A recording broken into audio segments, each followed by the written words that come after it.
उत्तर भारतामध्ये थंडीची लाट, महाराष्ट्रातही थंडी वाढण्याचा अंदाज। पुढच्या 2 दिवसात देशातील मध्य आणि पूर्व भागात तापमानात 2 ते 3 अंश सेल्सिअसनं घट होण्याची शक्यता। तर राज्यातल्या काही भागांमध्ये 19 जानेवारीनंतर थंडीची लाट येण्याचा हवामान खात्याचा अंदाज। मुंबईतल्या किमान तापमानात घट, सांताक्रूज आणि कुलाब्यातलं किमान तापमान 20 अंश सेल्सिअसच्या खाली। मुंबईमध्ये थंडीचा कडाका वाढला तर धुरक्यामुळे प्रदूषणातही वाढ, घशातली खवखव आणि सर्दी खोकल्यामुळे मुंबईकर हैराण।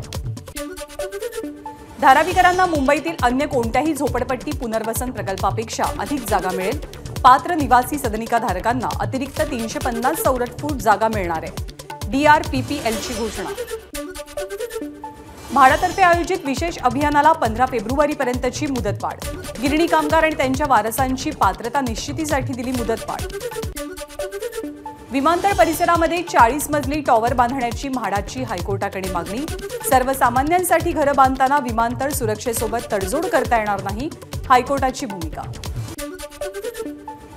उद्धव ठाकरेंची आज महापत्रकार परिषद। 10 जानेवारीला विधानसभा अध्यक्षांनी शिवसेना आमदार अपात्रते प्रकरणी निकाल दिल्यावर ठाकरेंची पत्रकार परिषद। या पत्रकार परिषदेला कायदे पंडित सुद्धा उपस्थित असतील। दाओस इथे होणाऱ्या जागतिक आर्थिक परिषदेसाठी मुख्यमंत्री एकनाथ शिंदे आणि उद्योगमंत्री उदय सामंत दाओसमध्ये। या परिषदेमध्ये पहिल्यांदाच विक्रमी असे 3,10,000 कोटी रुपयांचे सामंजस्य करार केले जातील अशी माहिती आहे। दाओसमध्ये मुख्यमंत्र्यांची प्रमुख उद्योग, गुंतवणूकदार आणि विविध देशांच्या नेत्यांसोबत चर्चा होणार आणि राज्यामध्ये 3,10,000 कोटींची गुंतवणूक येण्यासाठी करार पार पडतील, मुख्यमंत्री सचिवालयाची माहिती। दाओस दौऱ्याचा सगळा हिशेब महाराष्ट्राच्या जनतेला दिला जाईल, मंत्री उदय सामंत यांची माहिती। ज्यांनी उद्योजकांच्या घरासमोर बॉम्ब ठेवले त्यांनी आम्हाला उद्योगवाढीबाबत सांगू नये, सामंत यांचा आदित्य ठाकरेंना टोला। भाजपची सत्ता असलेल्या राज्यातल्या सर्व मंत्र्यांची आज दिल्लीमध्ये बैठक। लोकसभा निवडणुकीच्या पार्श्वभूमीवर पंतप्रधान नरेंद्र मोदी या बैठकीला संबोधित करतील। पंतप्रधान नरेंद्र मोदींसह अमित शहा, JP नड्डा बैठकीला उपस्थित असतील। राष्ट्रवादीच्या आमदार अपात्रतेसंदर्भात विधानसभा अध्यक्षांसमोर आजपासून सुनावणीला सुरुवात। लवकरच राष्ट्रवादीच्या दोन्ही गटांकडून फेरसाक्ष होणार। पंतप्रधान नरेंद्र मोदी 19 जानेवारीला सोलापूरच्या दौऱ्यावर। देशातील सर्वात मोठ्या गृहप्रकल्पाचं लोकार्पण केलं जाईल। राष्ट्रवादीचे अध्यक्ष शरद पवारही 19 जानेवारीला सोलापूरच्या दौऱ्यावर। सांगोला आणि मंगळवेढामध्ये शरद पवारांचे कार्यक्रम। एकाच दिवशी 2 बडे नेते जिल्ह्यात असल्यामुळे राजकीय वातावरण तापण्याची शक्यता।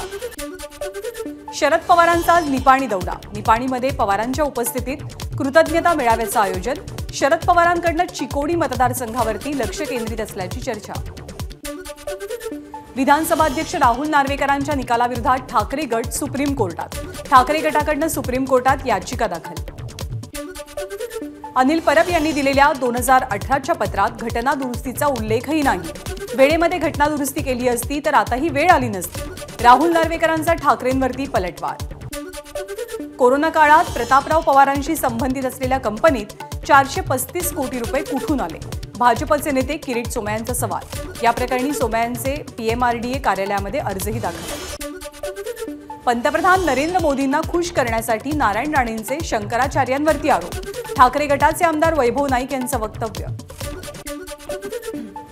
गुणवत्ता मिळवा आणि कर्तृत्ववान व्हा, तुम्हालाही पदं मिळतील। सिंधुदुर्गच्या कणकवलीमध्ये केंद्रीय मंत्री नारायण राणेंचा कार्यकर्त्यांना सल्ला। राज्यात भूमिहीनांना 5 एकर शेती देण्यासाठी एक समिती आणि अभ्यास गटाची स्थापना करावी। केंद्रीय मंत्री रामदास आठवलेंची सरकारकडे मागणी।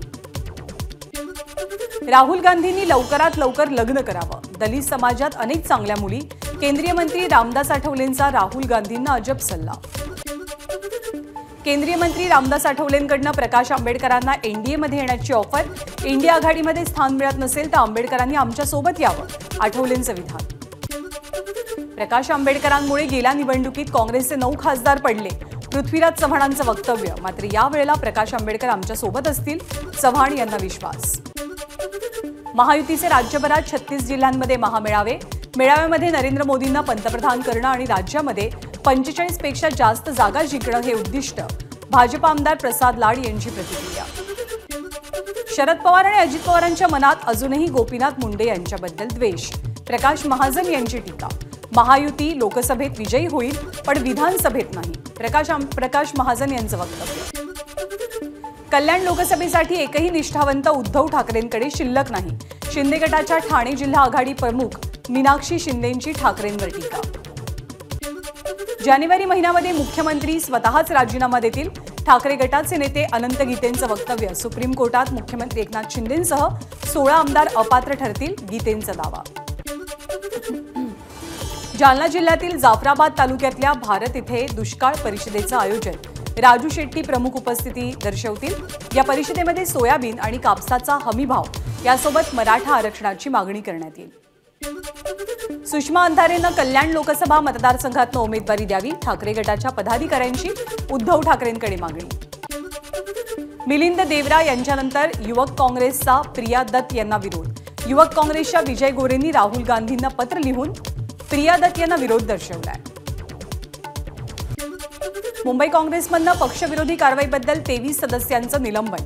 मुंबई काँग्रेसच्या अध्यक्षा वर्षा गायकवाड यांनी निलंबनाचे आदेश दिलेत. मिलिंद देवरांनी पक्षत्याग केल्यानंतर मुंबई काँग्रेसचा आक्रमक पवित्रा. लोकसभेच्या तोंडावरती 22,000 लोकांना पक्षाशी जोडणाऱ्या व्यक्तीला पक्षातनं कसं काढू शकता? काँग्रेसमधनं निलंबित केलेले नरेंद्र जिचकार यांचा सवाल. मनोज जरांगेंच्या मुंबई आंदोलनाच्या पार्श्वभूमीवर पोलीस अलर्टवरती. संभाजीनगर जिल्ह्यातील सर्वच पोलीस स्थानकांना अधीक्षकांचं पत्र. पोलिसांकडनं आंदोलनाची माहिती गोळा करण्यास सुरुवात. ससून रुग्णालयाचे डीन संजीव ठाकूर यांच्यावर अटकेची टांगती तलवार. ललित पाटील प्रकरणात पुणे पोलिसांकडनं संजीव ठाकूर यांची दोनदा चौकशी. रस्ता सुरक्षा सप्ताहाच्या निमित्तानं मंत्री गुलाबराव पाटलांचा जिल्हाधिकाऱ्यांसोबत रिक्षानं प्रवास. महिला रिक्षा चालकांना प्रोत्साहन मिळावं आणि जनतेनं या पिंक रिक्षांना पसंती द्यावी या हेतूनं हा प्रवास केला गेला. राज्य शासन 14 फेब्रुवारीपर्यंत रस्ता सुरक्षा अभियान राबवणार. या अभियानांतर्गत जनसहभाग वाढवून लोकचळवळीचं स्वरूप त्याला देण्याचा सार्वजनिक बांधकाम मंत्री दादा भुसेंचा प्रयत्न आहे. राज्य सरकार गाव तिथे गोदाम ही योजना राबवणार. शेतकऱ्यांना कृषीविषयक साधन सामग्री ठेवण्यासाठी प्रत्येक गावात गोदामं उभारली जातील. घातक मांजामुळे मुंबईत 15 पक्षी जखमी. 10 कबुतरं, 3 पोपट, 1 बगळा असे पक्षी जखमी झालेत. जखमी पक्ष्यांवरती अम्मा केअर फाउंडेशनच्या माध्यमातून उपचार सुरू आहेत. छत्रपती संभाजीनगरमध्ये पतंगबाजीत 50 पेक्षा अधिक जण जखमी. यामध्ये एका 9 महिन्याच्या मुलीचाही समावेश आहे. तर 4 जण गंभीररित्या जखमी झाले. नायलॉन मांजा विक्री करणाऱ्या 19 लोकांवरती कारवाई करण्यात आली आहे. जपानचे शिष्टमंडळ मुंबई दौऱ्यावर. पर्यटन मंत्री गिरीश महाजनांकडनं जपानच्या शिष्टमंडळाला मुंबई फेस्टिव्हलचं आमंत्रण. मुंबईतल्या ए, बी आणि ई या विभागातील काही परिसरात उद्या 24 तास पाणी पुरवठा बंद असेल. याच कालावधीत भायखळ्याच्या जे रुग्णालय परिसरामध्ये कमी दाबानं पाणी पुरवठा केला जाईल. सोलापूरचं ग्रामदैवत सिद्धेश्वर महाराज यांच्या यात्रेच्या 3ऱ्या दिवशी होम प्रदीपन सोहळा संपन्न. होम मैदानातील सोहळ्यामध्ये हजारो भाविकांचा सहभाग. शिवडी ते न्हावाशेवा अटल सेतूवरती वाहनं थांबवणाऱ्यांवरती पोलिसांची कारवाई. सेल्फी आणि सनसेट कॅमेरामध्ये कैद करण्यासाठी अटल सेतूवर वाहन चालकांकडून मोठी गर्दी. मुंबई विद्यापीठानं जाहीर केलेल्या सिनेट निवडणुका कार्यक्रमावरती हायकोर्टाचं शिक्कामोर्तब. नवीन निवडणूक प्रक्रियेला आव्हान देत ही याचिका दाखल झाली होती.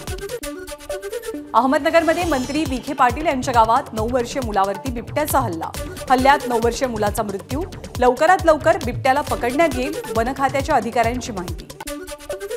पुण्यामध्ये दुकानांची तोडफोड करणाऱ्या सराईत गुन्हेगारांची पुणे पोलिसांकडनं धिंड. जिथे गाड्या फोडत दहशत माजवण्याचा प्रयत्न केला त्याच ठिकाणावरनं पोलिसांनी धिंड काढली. माहीम पोलीस स्टेशनमधील शिपायाची आत्महत्या. नागपाडातील पोलीस रुग्णालयाच्या 2ऱ्या मजल्यावरनं उडी मारून त्यांनी आत्महत्या केली. नवी मुंबईच्या सीवूड्समधील बांधकाम व्यावसायिकाची हत्या. पोलीस तपासात पत्नी आणि तिच्या प्रियकरानं ही हत्या केल्याचं उघड. 2ही आरोपींना पोलिसांकडनं अटक. सांगलीच्या मिरज तालुक्यामध्ये प्रेम प्रकरणातनं एका तरुणाची हत्या. कुपवाड जवळच्या बामणोलीची घटना. या प्रकरणी 2 आरोपींना अटक झालेली असून अन्य आरोपींचा शोध सुरू आहे. मारहाण करणाऱ्या शिक्षकांविरुद्ध तक्रार करू नये म्हणून पीडित विद्यार्थ्यांच्या आईवडिलांवरती शिक्षकांकडनं दबाव. या घटनेमुळे शासकीय आश्रमशाळेत शिकत असलेल्या विद्यार्थ्यांच्या सुरक्षेचा प्रश्न ऐरणीवर. नागपूरमध्ये महसूल सहाय्यकाला शिंदे गटाच्या पदाधिकाऱ्याकडून मारहाण आणि शिवीगाळ, त्यामुळे जिल्ह्यातील महसूल विभागाचे कर्मचारी एक दिवसाच्या संपावर. गोंदियाच्या आमगावमधील मोबाईल चोरीच्या गुन्ह्यातील आरोपींना अटक. आरोपी बांगलादेशमध्ये पळून जाण्याच्या प्रयत्नात असताना झारखंड राज्यातून त्यांना ताब्यात घेतलं गेलं. अंधेरीमध्ये बोगस कॉल सेंटरवर गुन्हे शाखेकडून कारवाई. अमेरिकन नागरिकांना प्रतिबंधित औषधं विक्री करणाऱ्या एका वकिलासह 10 जणांना अटक. जळगावमध्ये तत्कालीन गुन्हे शाखेच्या पोलीस निरीक्षकाला सुनावली 2 दिवसांची पोलीस कोठडी. मराठा समाजाबद्दल आक्षेपार्ह वक्तव्य केल्याप्रकरणी अटकेची कारवाई. नागपूरच्या डॉक्टर बाबासाहेब आंबेडकर आंतरराष्ट्रीय विमानतळाच्या आतील भागात ट्रॅक्टरवरनं पडल्यामुळे एका ऑपरेटरचा मृत्यू. राजेश कुहीकर असं मृत तरुणाचं नाव. या तरुणाचा मृत्यू संशयास्पद असल्याचा आरोप करत कुटुंबियांचे एअरपोर्टवरती आंदोलन. वसईमध्ये इको रिसायकल कंपनीत प्लास्टिक वेस्ट मटेरियलला मोठी आग. दुर्घटनेत सुदैवानं कोणतीही जीवितहानी नाही. सिंधुदुर्ग जिल्ह्यातील वैभववाडीमधील कोल्हापूरला जोडणारा करूळ घाट आजपासून पुढचे 75 दिवस बंद. या घाटातील काँक्रिटीकरणाच्या कामासाठी 31 मार्चपर्यंत घाट बंद ठेवण्याचा निर्णय. नांदेडच्या माळेगाव यात्रेमध्ये 16 वर्षांनंतर रंगली बैलगाडा शर्यत. शर्यत पाहण्यासाठी नागरिकांची तोबा गर्दी. सिंधुदुर्गातल्या वैभववाडीमध्येही बैलगाडा शर्यतीचा थरार. यावर्षी 66 बैलगाडा शर्यतीमध्ये सहभागी. 66 बैलगाड्यांच्या शर्यतीमध्ये मलकापूरच्या बैलगाड्याचा सगळ्यात पहिला क्रमांक. सिंधुदुर्गाच्या मालवणमधल्या राजकोट किल्ल्यावर पर्यटकांची गर्दी. पंतप्रधान नरेंद्र मोदींनी शिवरायांच्या पुतळ्याचं अनावरण केल्यापासून 50,000पेक्षा अधिक पर्यटकांनी इथे भेट दिली आहे. 2024चं वर्ष स्थिर असेल. मुबलक प्रमाणात पाऊस पडेल. सोलापूरच्या सिद्धेश्वर यात्रेमधली भाकणूक. राम जन्मभूमी आंदोलनात 6 डिसेंबर 1992 मध्ये बाबरी मशिदीच्या मधल्या घुमटावरती चढून भगवा झेंडा फडकवणारे प्रसाद थापा एबीपी माझावर फोटो छापून आल्यामुळे त्यांच्यावरती अनेक महिने अंडरग्राऊंड राहण्याची वेळ आलेली होती.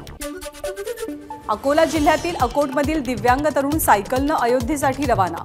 धीरज कळसाईत असं या तरुणाचं नाव असून 5 दिवसात अकोट ते अयोध्या अंतर पार करण्याचा मानस. अयोध्येतील 22 जानेवारीच्या श्री रामलला प्रतिष्ठापना कार्यक्रमाचं संभाजी भिडे गुरुजींना आमंत्रण. अयोध्येतील श्रीराम जन्मभूमी तीर्थक्षेत्र न्यासाच्या वतीनं हे आमंत्रण दिलं गेलं. एबीपी माझा, उघडा डोळे बघा नीट.